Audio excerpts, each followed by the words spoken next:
Hello and welcome to the second episode of my podcast, The War of Worth. How often do we celebrate our remarkable Indian women? I'm very honored to invite Dr. Usha Pai to her podcast, and she has initiated a virtual classroom initiative through her non-profit organization, which is Mahamaya Foundation, and she has also transformed education for over 1 lakh students across the state of Karnataka. Dr. Usha Pai, she has visited more than 2,000 temples across the country, at least traveling through 23 states in India. And today she is here to share her remarkable journey of dedication, of impact, and perseverance. So I welcome Dr. Usha. Thank you so much for gracing our podcast with your presence. I'm truly humbled by your presence today. Thank you, Nisha, for the very kind words. Sometimes I feel you are introducing somebody else, not me. You have been very generous with your words.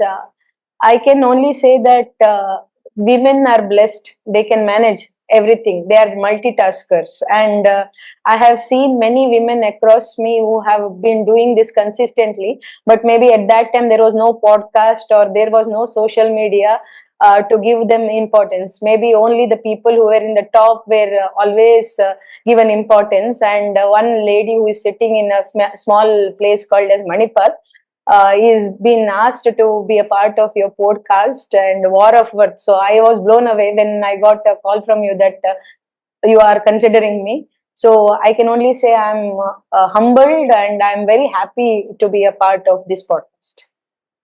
So before we get to questions, I want to tell all the viewers that you've just seen how humble she is. Don't go by her simplicity, because she is someone who is also a key member of International Temple Convention and Expo, which is called the ITCX, and has recently given her first talk as a devotee in the Temple of Tirupati. I mean, what an honor for us to have her here today, and you will be blown by her story. I don't want to keep the viewers waiting, so I will let Usha do the talking. And, Dr. Usha, why don't you tell us your journey, a little bit about your childhood? You know, how did all of this start for you? Did you always have that spiritual bent of mind? What were you thinking as a child and while you grew up?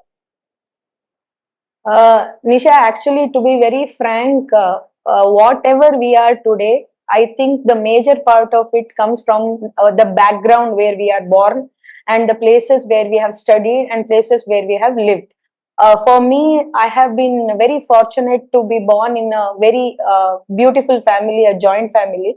So I lost my father at a very young age.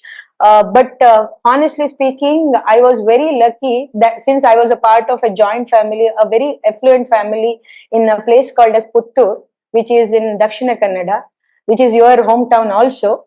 For me, I was lucky because my uncles and aunts who were there with me, they never made me feel that I don't have a father, because I got up a very beautiful childhood where I did not have to worry about what I have to eat next or where I have to study. Because I've seen fatherless children, if especially if they are girl, they have to go through a lot of struggles. For me, that financial struggle was never there, and I am lucky to be born in a family where love of God was there, fear of God was not there. We had I sometimes feel that in many houses nowadays puja room is not at all there. There is one Mm. small place, or the deity is on one wall, or a small wall, this one. But I grew up in a house where there were almost like 12 bedrooms, but more than Mm. that, there was one beautiful puja room. It Mm. was just like a small temple. So my first, what you can say, interaction with the God was unknowingly. I was born in a family where we had the love of God. But one thing which was, I can say that there was one hindrance for me was since I did not have father, my uncles were very, very overprotective about me. So they thought that she's a girl, and in future, if something goes wrong, we would have we would have failed my brother. My uncle's brother was my father. So that is why they were very protective, and they really wanted me to study fast and get married fast. because they were all elderly. Because when I was growing up, they were all in their late 60s. So that was the only hindrance. So they did not want me to have the dreams of working hard or having a career or this thing. They loved me, they gave me everything, but there was not a freedom to choose a career. So that was the biggest, what you can say, demotivating factor for me. I was quite a good student. I studied well and I did very well in my academic this one. But since my uncles were aging, they wanted me to get married soon. So luckily for me, I got a partner. I got married at the age of 21. I got a partner who was very, very supportive of my idea for learning or my passion for learning. So all my education, that is post graduations or PhD or B.Ed or MA, MSc, all happened after my marriage. But Wow. being born in land of Puttur, you know that Puttur is called as Pattura Odaya, that is Mahalingeshwara. So my spirituality is very, very rooted in three temples of Puttur, that is Mahalingeshwara temple, Venkatramana temple and Mahamaya temple. So Mahamaya. my whatever big or small event which happened in our life, we always went to these temples to thank God or look for guidance. So I can say that indirectly, unknowingly, the spirituality was inculcated in me because by my elders and even my grandmother's side also. That is my maternal grandmother. When I went to Mangalore, I was like again exposed to many temples, whether it is Mangala Devi temple or Veera Venkateshwar temple of Mangalore. So I think my upbringing helped me a lot in pursuing education. Was my passion, but unknowingly I got exposed to spirituality, which maybe over the later period of time I got more ideas to explore it in on my own. Hmm. Yeah. It's actually making me think, like, though we come from the same place, right? Even I studied in Puttur, and my connection with God was broken for a long period of time.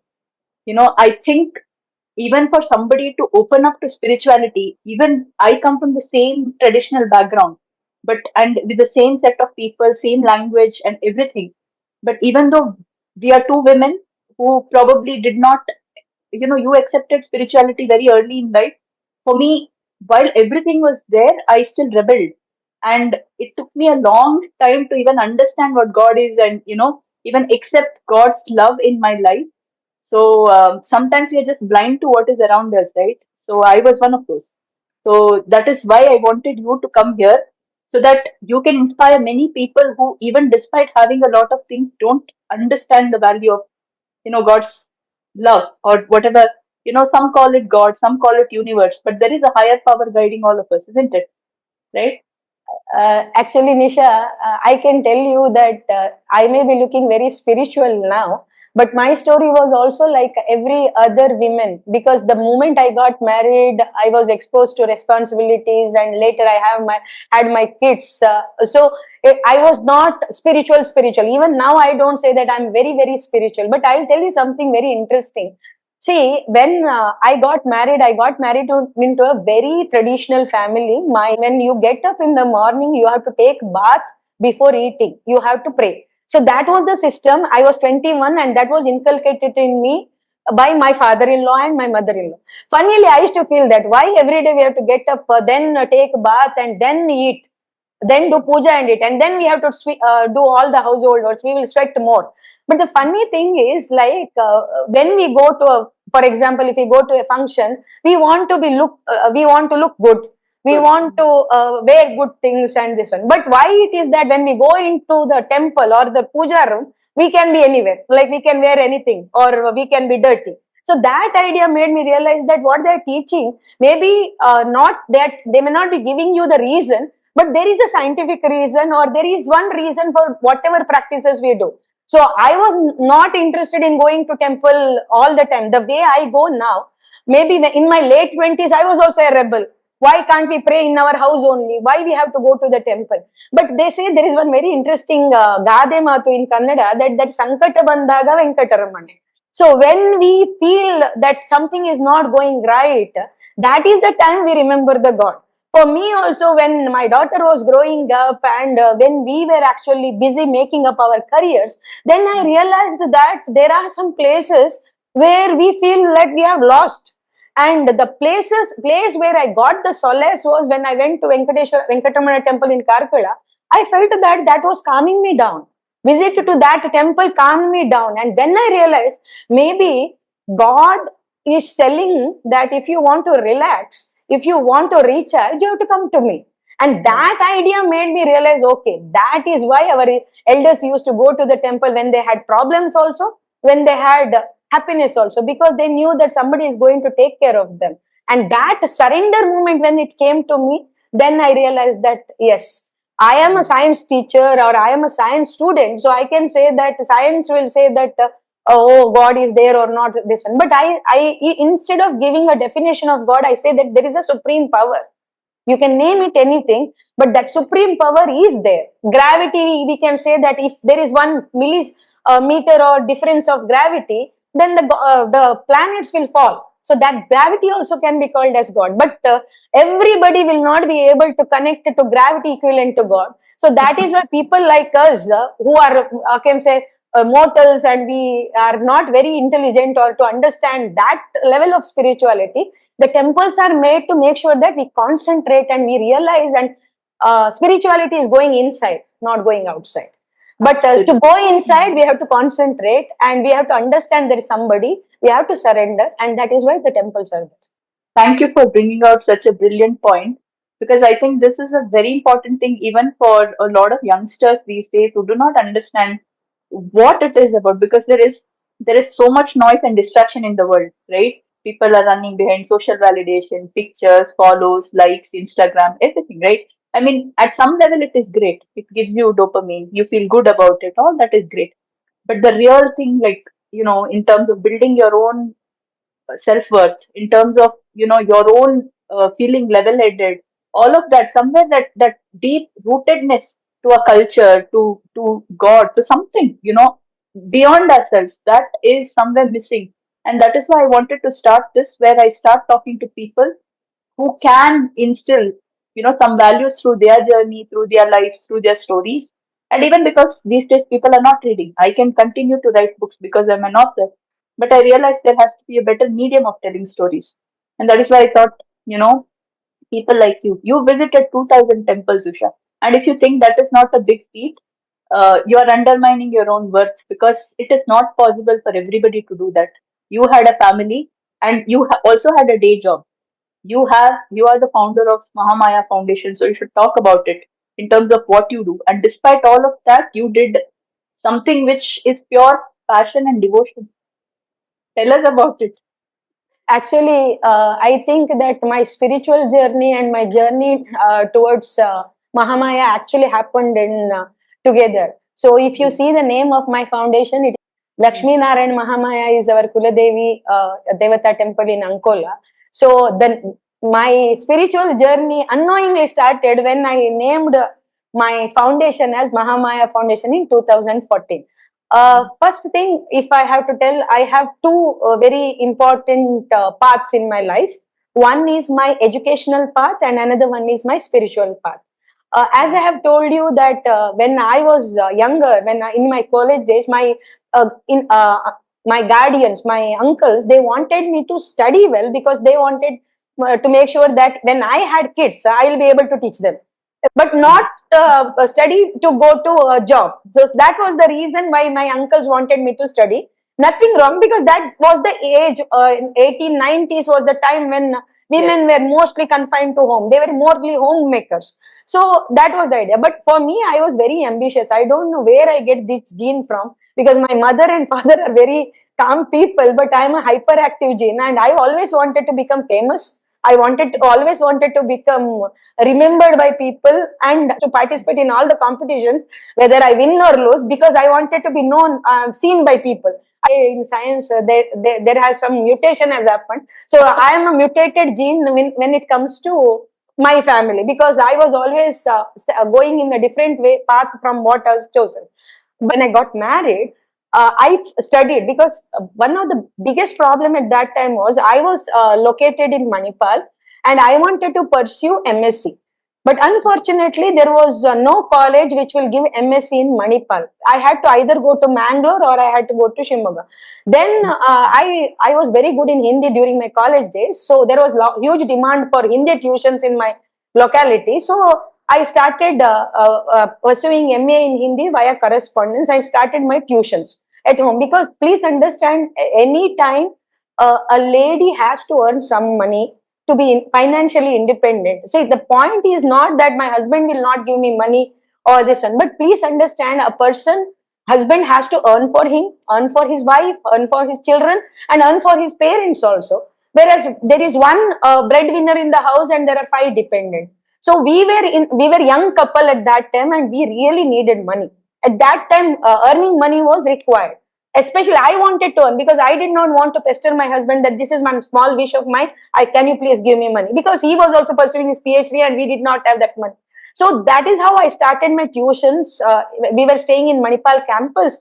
There were huge students fraternity. I started my tuition, and I was very popular. Within 5-6 years, I had like house full of students coming in different batches. But later, what happened was, I was always tagged as a tuition teacher. Not because if you are having a degree, if you work in a college, you will be still called as a lecturer or a teacher in a school. But I was a tuition teacher. Then later, what happened was, I came across a company called as Edurite, which was later taken over by Pearson and which was later taken over by Byju's, where they started supplementary coaching in Manipal. So I luckily got into an interview and I cleared the interview and I got a job as a teacher in this coaching center, which was Edurite.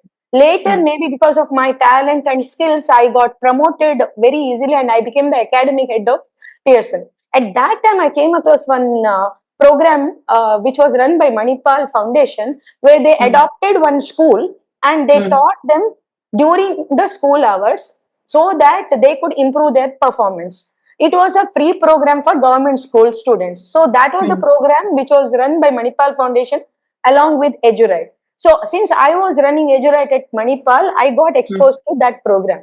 I was doing very well, and at that time, my daughter was coming to high school.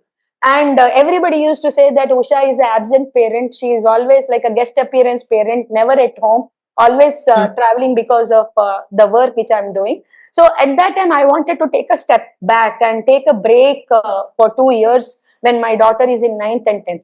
At the same time, my boss from Manipal Foundation, told me that, Usha, there is one interesting program in Kerala which is happening, that you teach in one place which will get live telecasted in 10 other places. Shall we try this in Manipal? I was like, please remember, this is not digital India time. This was 2012 when we were talking about this teaching in one school which will get live telecasted. Now it looks cakewalk, but it was not so. We did not have Geo at that time. But since he said that you are looking for a break, you take a break and you come and run this program for us, and I will pay you whatever you are working. I was very happy because I will sit at home and I will run the program and I'll still. I was fed up with running a program where the parent has to come and pay the tuition fee, which is more than their monthly income. Because I was in a coaching system. Even though I have done very well, I have seen many parents who could not pay our fees even after concession. So I wanted to take a total break from paid coaching, and this was something very interesting which is going to be free for the students. So I took that plunge, and luckily it worked out. When we started in 2014, there was one studio school which was connected to 3 schools in Udupi, all government schools. 1 hour before and after the school program we started. Luckily for us, that year we got a state topper from our program. It was in 2014. Now, 11 years down, we will be celebrating 11th birthday of Mahamaya Foundation on 26th March. And I can say rest is history, because presently we are running 8 studios which are connected to almost 80 schools. And during the COVID, we became super hit, because previously people said whoever did not want online coaching, free coaching. The whole of Udupi education system was with us. We coached around 27,000 students in a single year during COVID program, where they could sit at home and they could study. So virtual program is, we teach in one school, which gets live telecasted in 10 other schools. And later, in case if they miss the session, they can go and access. So it has become quite popular, and we have schools across Udupi, Dakshina Kannada, Tumkur, Bangalore, and recently in Uttar Kannada, Haliyal also we have schools. So when we went to identify schools and all, that is the time I used to make sure that if there is any temple nearby, I'll visit that temple. So Hmm. that also added my travels towards my profession, also added my opened the gateway for my spiritual journey also. I presently we are catering to 10 to 12,000 students every year, spread across around 80 schools. And my program is totally supported by Manipal Foundation. So I should thank Manipal who gave me this initial opportunity, and I have been quite loyal with Manipal. And even though there were a lot of temptations and lot of offers, I have stick to Manipal because the Janmabhoomi TMA Pai's dream can be. He said that education, health, and livelihood are the three things where we have to work. And I am very happy that in education, God has been kind on me, and I'm working with a wonderful team of around 40 teachers and 20 technical support. We have created jobs also, and we have created doctors, engineers, and health professionals and various students. So the journey has been very rewarding. It is just listening to you is giving me so much joy. I can imagine, the kind of impact you've had on lives of children and in turn on parents as well, who are so worried about their children's future. I mean, what a noble thing, you have done through Mahamaya Foundation. Now, coming to your journey about temples, right? 2000 temples. Like, when did you start? How you just mentioned that through your work you started it, but to continue that passion, how did you manage time and just share a little more in terms of? I mean, you're a mother, you have two children, you have family, you have work. How did you do this? I mean, this has to be something really divine. Uh, Nisha, to be very frank, I never thought that when I started this journey, through this journey, the temple journey, I will get an opportunity to share how it all started. So, first of all, I should thank you for picking me and giving me an opportunity to share my journey. So, it so happened that, see, it was the evolution of WhatsApp and Facebook and this one. So, a friend of ours, Dr. Kiran Acharya, he is very good in traveling and taking photos. So I have been a very great admirer of him. So he had written something called as 50 countries to visit before I turn 50. So that was very impressive for me. The funny thing was that I am not in a position to visit 50 countries before I turn 50 or at that time. And luckily in 2019 I turned 40.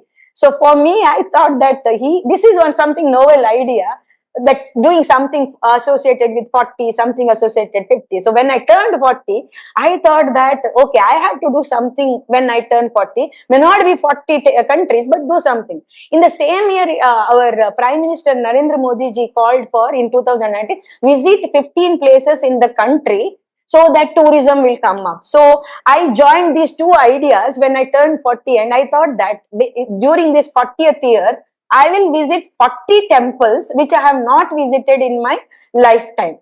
And this will be 40 at 40 was the idea, inspired by 50 under 50. So the first place which I really wanted to visit was Badrinath and Kedarnath. You know that Char Dham is very, very close to the Sanatanis. So and when we experience various places, whether it is Badrinath, Kedarnath, or whether it is what you can say, the various Dhari Devi temple or various places, I used to take pictures and I used to write what is important there, what is the significance of visiting that place. So I started writing and putting it in our WhatsApp group. When we came back, at that time my husband said, Usha, why don't you do something like you are planning to visit 40, so write about those 40 places which you have visited and put it on Facebook, and what are the pros and cons, like how should you plan a journey and what you visited, what is the significance of that place. So that it came as a nowhere idea. I wanted to do it for myself, but my husband said that write it. I have a habit of writing a journal. I write my daily journal from many years. So I said, okay, anyway, this way it will be a proper journaling, photos, and this one. So the temples I visited, temple number 1, 2, 3, like the idea was to do 40. And 40 temples I have visited in 40. But the response was so good. Somehow my husband said, don't stop at 14, do 100. Then I said, okay, anyhow, I'm visiting, I'll write 100. Then my brother said, Ushaka, you have to do 365. Don't do this one, do 365 temples in a year. Then I said, fine, we will do. And I don't know, God has been kind because of various reasons. I got an opportunity to visit various places. And now I can say that I'll be touching 2000 very soon. 1900 is already done. I write and post about only those temples which I have personally visited. I have experience. It is not that it is a photo is available in Facebook, information is available on net and I will compile it. No, I have posted about only those temples which I have personally visited. Whether it is in India, I visited in Bangladesh also, I visited in Dubai, I have visited in Singapore. Only those temples which I have visited, and this journey is going on. God has been kind. I don't know. Some people will ask when you stop. The answer is I don't know. What is the number you are looking at? Answer is knowing. I don't know. The divine is guiding me. As long as He's taking me, I'll be going on. Tell us what any one most memorable experience out of all the temples that you visited. Of course, we cannot cover all the 2000 temples, but is there one or two, anything that you would like our audience to know? See, I will share something very interesting. Hmm. Many people think that I visit a temple to add more number. It is not the case. Temples are the custodians of our history. Temples are the places where the history was actually preserved. Now, I'll ask you, Nisha, can you tell me which is the most beautiful temple in Karnataka? Which is the most, according to you? Which is the most beautiful temple in Karnataka? The other day, Rishabh Shetty showed some underground Shiva temple that looks so beautiful. Okay, Sadashiva temple, Keradi Yeah, temple. Okay, that Kerala is temple. because you have seen it We on saw this. it on TV, yeah. Yeah, yeah. So architecturally, if you see, the most beautiful temple in India is means in Karnataka. If you have seen Beluru, Halebeedu, they are the architectural marvels. Okay, they were built by Hoysala kings. Okay, Hoysala kings. Then if you go to various kings have built most of the temple. Can you find any of their palaces? Can you find the palace of Krishnadevaraya in India, Karnataka? Answer is no. Can you find a Pandya palace? Answer is no. Can you find a Chola palace? Answer is no. But can you find a temple of Chola era? Yes. Can you find a temple of Hoysala era? Yes. Can you find a temple of Vijayanagara era? Yes. You know why? Because temples were built to bring all the positive energies together. Wow. So if you go, the temples survived after. See, the point is like you humans have birth and death. Even temples have birth and death. There are so many temples which are like totally destroyed, but there is something. There is rebirth also. So temples will come back again, and temples will outlive all our lifetimes. So there we have 624 temples which are more than 1000 year old in Tamil Nadu itself. So the point when Gulzarji was asked, like when he writes to sits to write poetry, the words will come, it seems, pick me, pick Yeah, me, pick me, pick me, yeah, something yeah. like that. So similarly, if I have to pinpoint one temple and It say is that not, this has yeah. been the most, then I think I will not be doing any justice. And Just, three temples are very close to my heart. The first and foremost is my Kuladevata temple, Lakshmi Narayan Mahamaya temple in Ankola.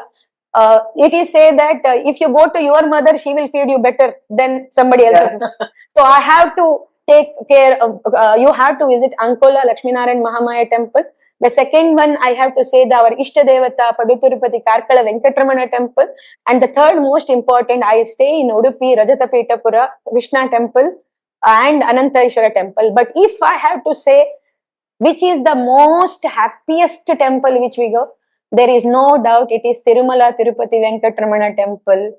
And I say that that is one God I never had enough. Even though I visit a lot, but and other than these so-called famous temples and all, there are some tiny, tiny kuti kuti temples whose name you don't even know. There is one something called as Hardi Vishnumurti temple in Kota. 99.9% people in Kota may Won't not be know. knowing it, but that is one temple which is very close to my heart. And there is Kolluri Mukambika temple which is very close to my heart. But there are temples are close to my heart for various reasons. Some temples are close to my heart because of their architecture.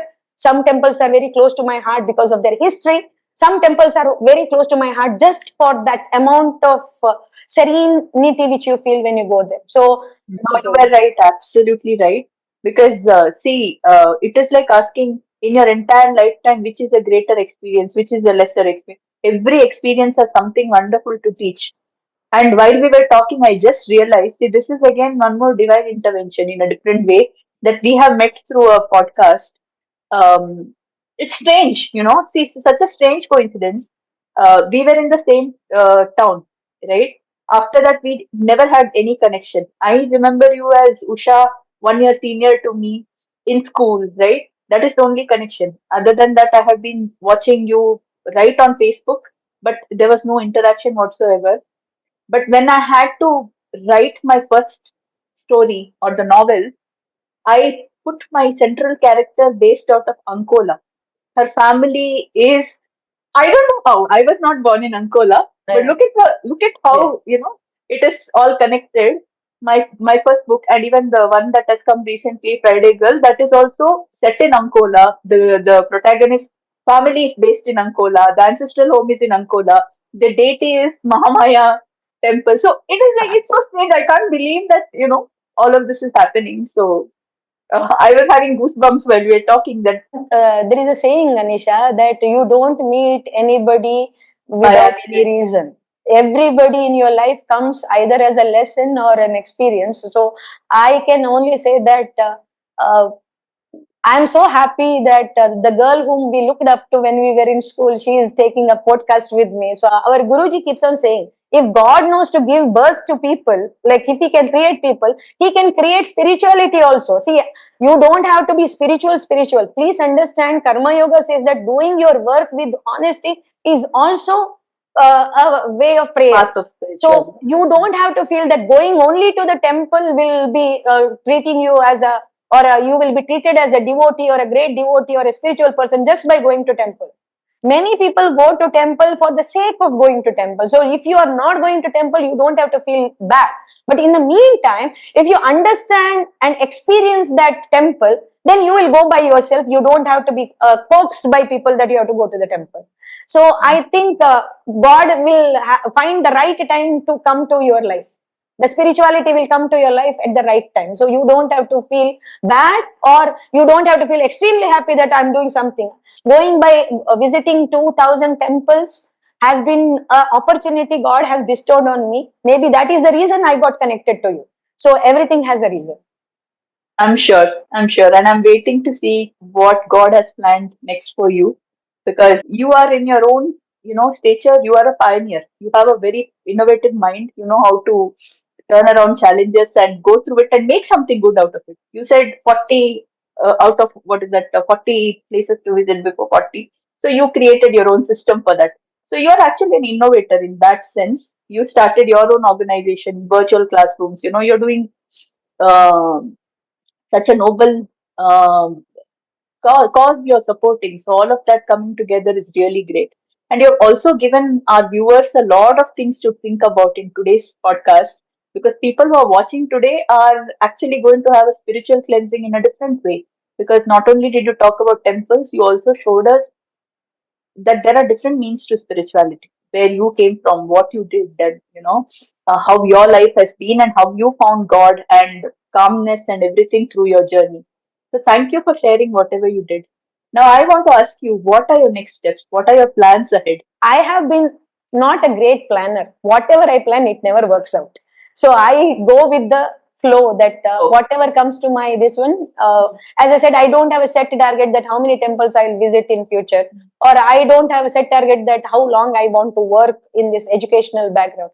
But from childhood, I had a dream of writing a book. I don't know. I was a voracious reader when I was a child, and we used to go to all the types of libraries to get the books. So now maybe the social media is so active that reading might have gone down. So I don't know whether I will if I publish a book, there will be readers for me. But in the meantime, as I come from a place where I'm not what you can say a priest or what you can say an authority on temples or this one, but I'm just a devotee and I'm just a traveler. But as whatever I experienced and whatever new things which I learned from visiting temples, I want to put it in the form of a book.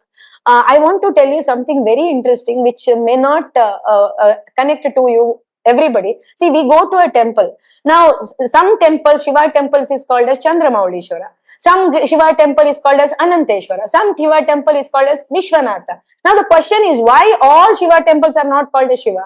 Why he has to be Chandramaulishwara only? Because our temples are what you can say custodians of our history as well as our spiritual journey. So now, for example, if there is Chandramaulishwara, Chandra's sin was cleansed by Shiva. That is why he was taken as Chandra as his adorning jewel, and that is why he's Chandramaulishwara. So similarly, when I visited a temple, it connected me more towards my roots because I wanted to know why it is called like that, why the deity is like standing, sitting, or giving a different pose. So these experiences, many when we go to temple, we just visit temple, but we don't know the history of the temple.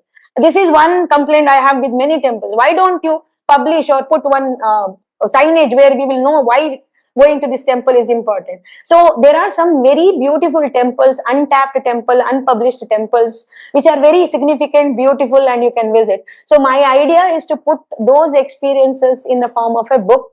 I hope I will be able to do it. I'm a very lazy person when it comes to compiling things up, but I hope maybe before I turn 50, I will be able to publish at least one book as on the temples. And I have come across many success stories of my students throughout my 20 years of journey in teaching.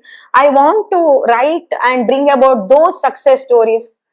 They are not the millionaires or next billionaires, but they were the first breadwinners in their family, first generation learners who made a beautiful impact in their life. So these are the two books which I really want to write. One on educational experiences where wonders actually happen, and one experience of the temple. So these. Of course, you will. I'm Thank 100% sure that you will be able to do it.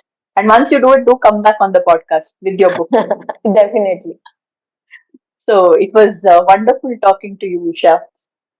Before we wrap up, is there any advice or words of wisdom that you would want to pass on to our young listeners watching you on this podcast? Uh, this may sound little bit controversial, but this is one thing which I really want to share. See, I am born as a Sanatani Hindu, this one, and I have very good friends. My technical support is Henry. You have heard his name also. So this one, Henry goes to church every Sunday. Every Sunday he visits church, and I have a good friend who visits his mosque. This one, but Sanatanis don't have this habit of visiting a temple at least once in a week. Forget about once in a week, once in a month. Forget about once in a month, once in a year. So this, I feel that okay, going to temple if it is not possible, inculcating the value. So every morning, get up after bath, just pray to God. So that also we are not inculcating. In the modernization, we are forgetting spirituality. But remember, the biggest spiritual people are the biggest evolutionaries in life. So I feel that going to temple should not be taken as a task. It should be taken as a part of life. Praying in a day, maybe 2 minutes prayer, God, please take care of me, is also a small prayer. It should be a part of life. It should be not taken as an extra work.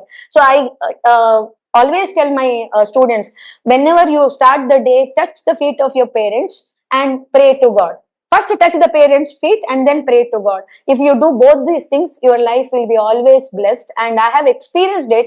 So I feel that going to temple and following our tradition should not be taken as a burden, but it should become part of life. That's it. That's the I think I may be right or I may not be wrong, but please start doing it, and I am sure you will experience better things in life. That's the message. Thank you so much for your message.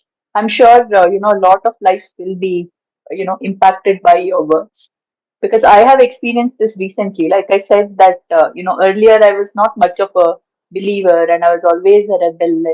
And recently is when I actually started at least a year back is when I actually started getting on this path. Even praying, like you just said, I was also like that only. Why to pray? When I want, I will pray. It doesn't work like that. The thing is, the more I am talking to God, it, I'm not very ritualistic, but when I talk to God, I find peace, I find calmness, and I want more of that calmness. I feel more grounded. Otherwise, our energies are all scattered. When I'm praying, I feel very balanced, right? So it can be devotion to any form. So you're very right in saying that. So people who don't have that moral compass, it needs to be somewhere, no? Otherwise, where are we keeping our moral compass? It will be all over. So thank you for saying that. It's a very valuable advice. Nisha, I'm really, really happy that I could talk about things which are very close to my heart, and you gave me this opportunity. I'm really sorry I did not read your book. Now, since it is associated with Ankola, now I have to go and grab and read that book and definitely share it with all my family and friends who hail from Ankola, because Ankola name is not known to many people. So thank you for this opportunity, and I can only say that there is always a first ignition, the starting point. From somewhere we have to start. So you have your journey itself has been a very inspiring one when we were young kids, when you were a film actor and a super achiever in your own right. So I can say that Puttur has something very good. So good things start from Puttur. And anyhow, Puttur, yes. Ankola is blessed. So Ankola is also blessing us. I wish you great success in your podcast and many more books which are going to come in the future from you. So we can both plan something together in future. Absolutely. Absolutely. I would look forward to that.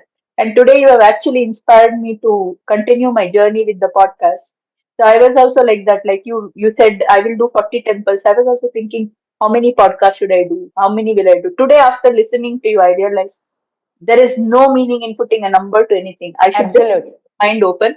I'm here to tell stories. And I am today my prayer, I'm praying openly to God, saying that send me all great stories and let's do, many such interesting podcasts like we did today. Definitely it is going to work out. So to all the listeners, viewers who are watching us, thank you very much. Do not forget to drop in your comments. Tell us which part of the podcast you really liked. And if you have any questions or you want to share your gratitude to Dr. Usha, please send that in the comments. Thank you.